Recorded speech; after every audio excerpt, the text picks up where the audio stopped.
पाकिस्तान और West Indies के दरमियान ट्रिनिडाड के अंदर पहला टेस्ट मैच इस वक्त जारी है। मेज़बान टीम जो है उसने अपनी पहली इनिंग्स में 311 रन बनाए, जिसके जवाब में पाकिस्तान ने दूसरे रोज़ के अख्ताम तक 3 विकेटों के नुकसान पर अभी तक बना लिए 199 रन। और पाकिस्तान की जानिब से शान मसूद जो हैं उन्होंने बहुत अच्छी बैटिंग की है, 88 रन पर नॉट आउट है। 88 रन पर नॉट आउट है, नहीं कि 88 रन बनाए नॉट आउट रहे, जबकि इमामुल हक ने 63 रन की जो कि है ना वो अपनी परफॉर्मेंस दिखाई और एक अहम साथ था जो निभाया दोनों के दरमियान 155 रन की शराकतदारी, यानी कि शानदार उन दोनों की पार्टनरशिप रही। ताम बाबर आजम, जैसा कि हम लोग पहले भी गपशप कर रहे थे इस मामले के बारे में कि शायद कैप्टनसी के बोझ के नीचे बाबर आजम टूट जाएं या वो प्रेशराइज्ड फील करें। हमें ये नजर आया कि 23 रन बाबर आजम ने बनाए। अब क्या इसमें कैप्टनसी वाला बोझ है या जस्ट प्योर लक है? Let's not too quick to जज हिज परफॉर्मेंस। हम हमारे साथ जो एक्सपर्ट हैं उनकी तरफ चलते हैं। अब्दुल माजिद भट्टी साहब,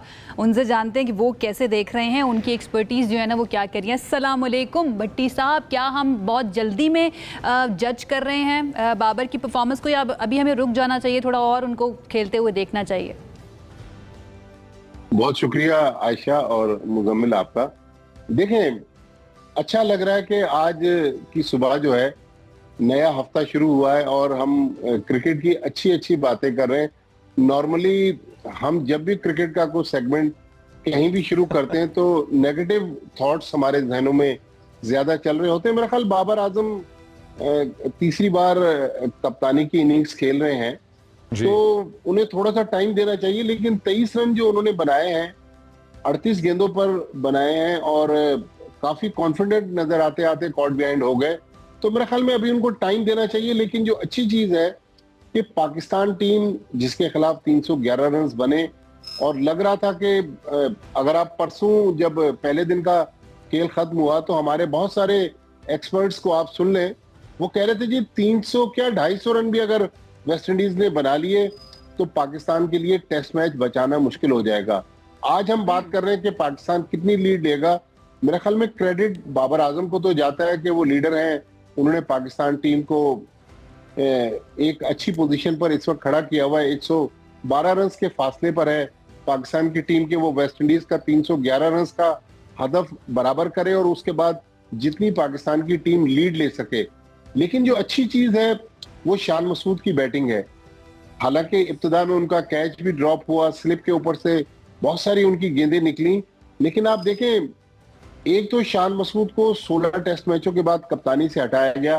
पहली बार किसी कप्तान को नहीं हटाया गया, माजी में भी हटाया जाता रहा है, अब भी हटाया गया। लेकिन पीसीबी की तरफ से, पीसीबी की सिलेक्शन कमेटी की तरफ से हटाते वक्त शान मसूद को जिस तरह क्रिटिसाइज किया गया, उसके बाद शान मसूद ने जिस तरह की बैटिंग की, जितने कॉन्फिडेंट अब वो नजर आ रहे हैं। देखें, पाकिस्तान की ये कश्ती जो इस वक्त हम समझ रहे हैं कि तूफान से निकल गई है, ये उसी वक्त इसके नैया पार लग सकती है जब शान मसूद इस 88 को एक बड़ी इनिंग्स में कन्वर्ट करें।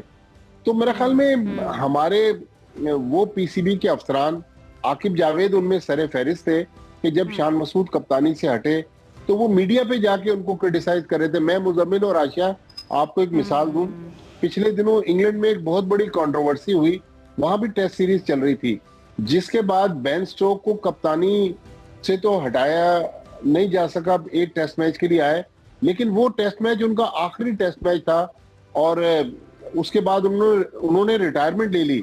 लेकिन आप देखें, इंग्लिश क्रिकेट बोर्ड की तरफ से एक भी हमने बयान नहीं सुना कि उन्होंने बेन स्टोक के जाने के बाद, हालांकि वो बड़ा सीरियस वाकया था, मार कुटाई का एक वाकया किसी नाइट क्लब में पेश आया था, तो इंग्लिश क्रिकेट बोर्ड की तरफ से हमें, तो मेरे ख्याल में हमें थोड़ा सा ना किसी भी बारे में बयानबाजी से पहले थोड़ा सा तहम्मुल का मुजाहरा कर लेना चाहिए। और अपने लोगों को अगर हमने डांट डपट करनी है तो साहब आप ठीक कह रहे हैं, तहम्मुल का मुजाहरा में कर लेना चाहिए। जिस तरह ऐशा कह रही है वो है प्रोफेशनल बोर्ड। थोड़ा सा जरा हम आ जाते हैं हमारी परफॉर्मेंसेज की तरफ, क्योंकि हमारे पास मोहम्मद अली और मोहम्मद अब्बास की परफॉर्मेंसेज जो हैं वो इस तरह की नहीं है।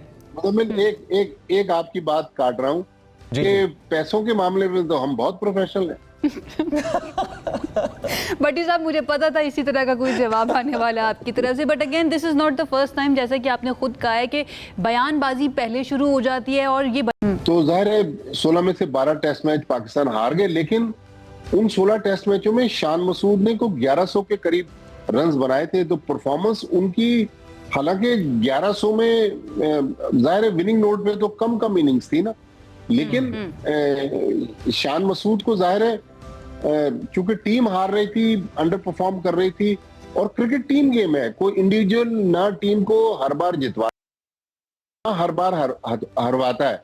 तो सब लोग जिम्मेदार थे, बाबर आजम भी उस टीम का हिस्सा थे, लेकिन ठीक है पीसीबी के जिम्मेदार थे, उन्होंने सोचा कि कप्तानी की तब्दीली जो है वो इस टीम के लिए नेक शुगून साबित होगी। तो ठीक है, आपने बाबर आजम को कप्तान बना दिया, शान मसूद को हटा दिया। मेरे ख्याल में क्रिटिसिज्म होनी चाहिए, लेकिन ड्रेसिंग रूम में, पीसीबी के बोर्ड रूम्स में ये क्रिटिसिज्म होनी चाहिए।